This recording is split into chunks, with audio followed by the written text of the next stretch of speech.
Cantiknya lah kuali ni. Boleh belikan kat mak satu ni. Makin semangat mak nak masak kat rumah. Ayah pun boleh masak sekali. Sekejap pergi belilah. Sidang pendengar. Memang rapat sikit. Okey, cukup. Jaga jarak sosial kita. Sebab kita belum lagi menang menentang COVID-19. Saya bukan nak jual jamu, saya bukan nak jual ubat kurus, tapi saya nak jual perkara yang boleh menggemukkan pahala kita. Pernah tak kita tertanya, apa pentingnya salat? Mari saya ceritakan. A'udzubillahi minasyaitonirrajim. Bismillahirrahmanirrahim.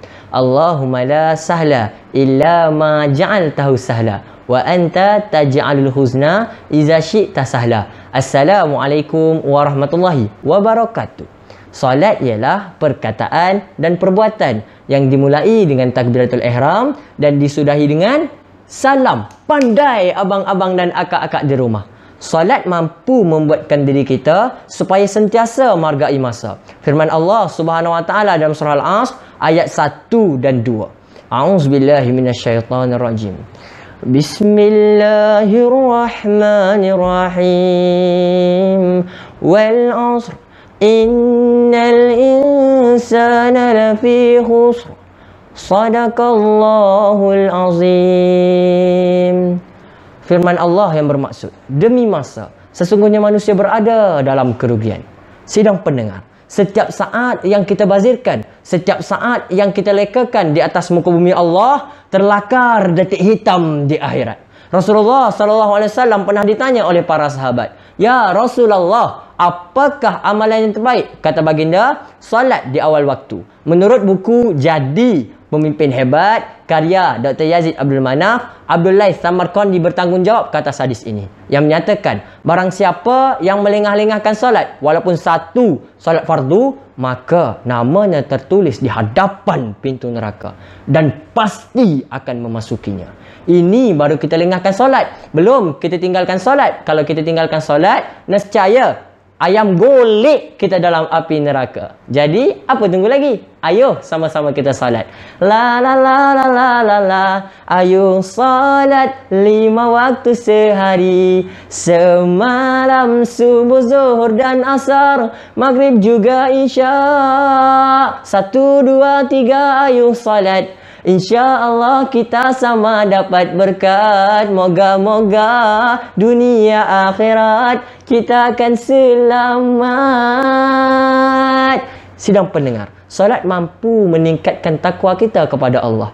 Firman Allah Subhanahu Wa Taala dalam surah Al-Hujurat ayat yang ke-13. A'udzubillahi minasyaitonirrajim. Inna akramakum indallahi atqakum. Sadaqallahul azim. Maksudnya, yang paling mulia di sisi kamu adalah yang paling tinggi ketakwaannya. Nampak bagaimana Allah Subhanahu Wa Taala memuliakan orang yang sentiasa bertakwa kepadanya. Nak uji takwa kita tak susah. Lihat saja khusyuk kita dalam solat.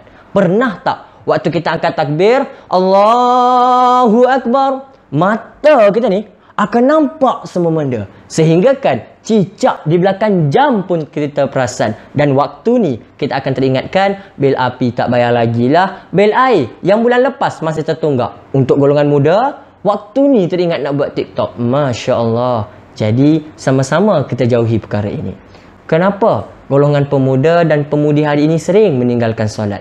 Tak rasa bersyukur hidup di negara Malaysia. Nak solatnya mudah, masjidnya cantik, dan untuk golongan akak-akak, adanya telekong Siti Kalsum lah, Siti Maimunah lah, macam-macam Siti ada. Tetapi tetap meninggalkan solat. Sebab kita lupa bagaimana perjuangan Sayyidina Bilal bin Rabah ketika dibaringkan di padang pasir Allah yang cukup panas.